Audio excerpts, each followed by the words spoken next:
Each one of us enters into a covenant with the government that in a democratic society, the government has a right to secrets so that they can better rule us in our interests.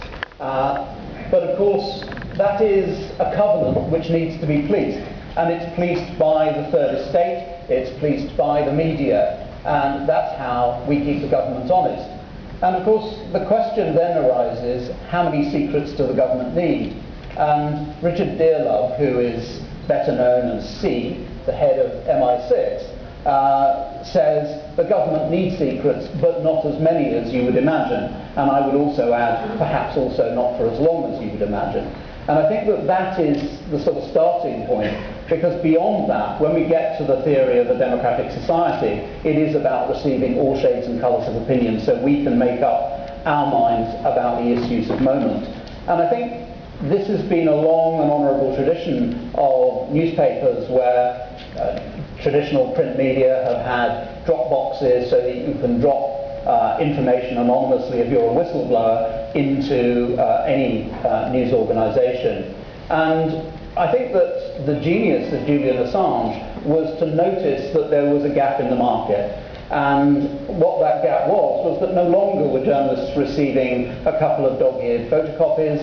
What they were then receiving was, in fact, electronic information which needed to be mashed, it needed to be interpreted, it needed to be interrogated, and that information needed to come anonymously. And of course the email systems don't really allow that. So he developed a method of an anonymous, electronic anonymous Dropbox. And that, I think, has been the challenge and the change that we've seen in society recently. And the questions I think that we have as a society are now, how do we regulate an organisation which is studiedly stateless, so that it doesn't fall within the traditional frameworks of regulation of the press in any country, and how do we actually get hold of it? Because if it's not in any particular location, the traditional notions of national law don't apply. Thank you very much indeed, Mark. Richard, over to you.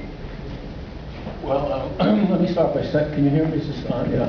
I graduated, I'm an alumnus of this school, the Columbia Graduate School of Journalism, but I subscribe to the John Hanrahan School of Journalism.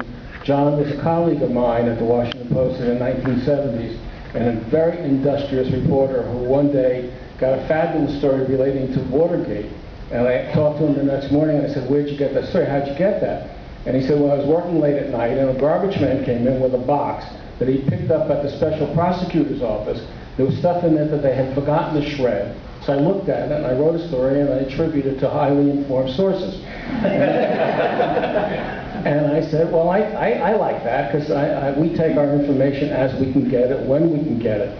So I don't have a problem with getting the information. I don't have a problem with Julian Assange on that level. When I called it contemptible, it was because he proceeded without giving much thought to what he was risking, the lives he was putting at stake. That had to be cleaned up and had to be taken care of.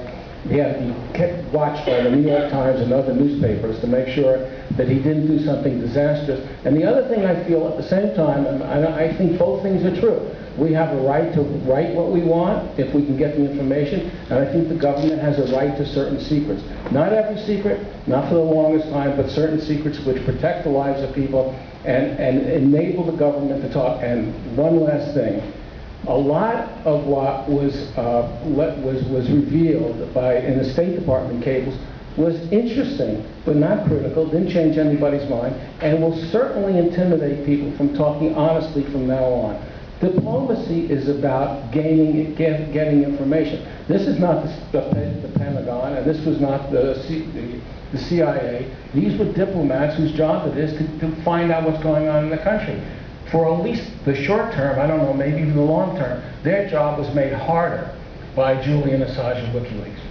Thank you very much indeed. For anybody who's standing at the door who needs seats, there are seats at the side and there are various individual seats, so please do take a seat as you're going on. And also one piece of housekeeping I forgot to say to people, if you have mobile phones on for tweeting, please can you put them to silent. Andre, over to you. I think that despite huge optimism placed on the internet and social media and and bloggers and the notion that the Wikileaks are filling the gap. I think that might be among the winners of this information campaign the traditional print media. I think there are two main reasons for that. The first, that for many years we were told as journalists by our editors that our readers are not interested anymore in politics and above all in international politics. And as a result we see that the international reporting is in decline, and we have said that it's better to reduce space dedicated to international reporting, international news in general. And we see now that Wikileaks example proves that it's simply not true. That our readers in the United States, in Europe, in the Middle East, in Russia, they are very keen to read information about State Department, Afghanistan and Iraqi dossier and Guantanamo papers. So the problem is that we as journalists, we failed to deliver the information in a way the public are ready to accept.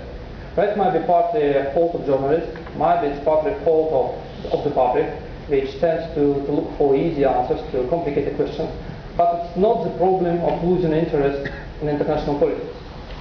And the second point why I think that traditional media might be, traditional print media might be among the winners, is that the Wikileaks empire is clear, I think, for everybody, would be impossible without cooperation with so-called media partners. And for me, it's quite remarkable that among these media partners, were the world's biggest print media, but not ProPublica, not Huffington Post and Global Post.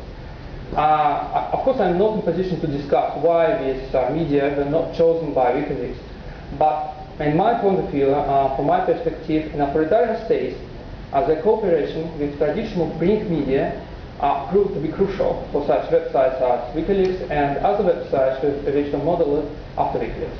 Let me give you just one example. In June 2010, the FSB correspondence, the FSB documents were posted on a newly created website called lubyanskayapravda.com. It might be translated as Truth on Lubyanka, after FSB headquarters in Moscow. And these documents were very interesting. It might be the first time for 10 years, and of course it was the first time during the reign of Vladimir Putin, when the FSB documents were posted clearly and available for everybody.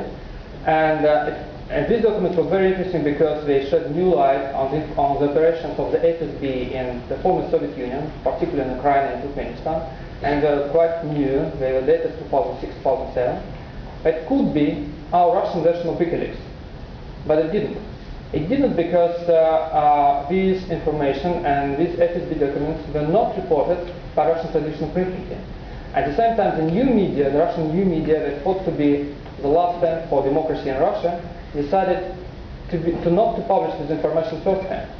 And I think it's very important lesson for all of us that only journalists and traditional print media, with all their expertise, are in position to take responsibility to publish this kind of information firsthand.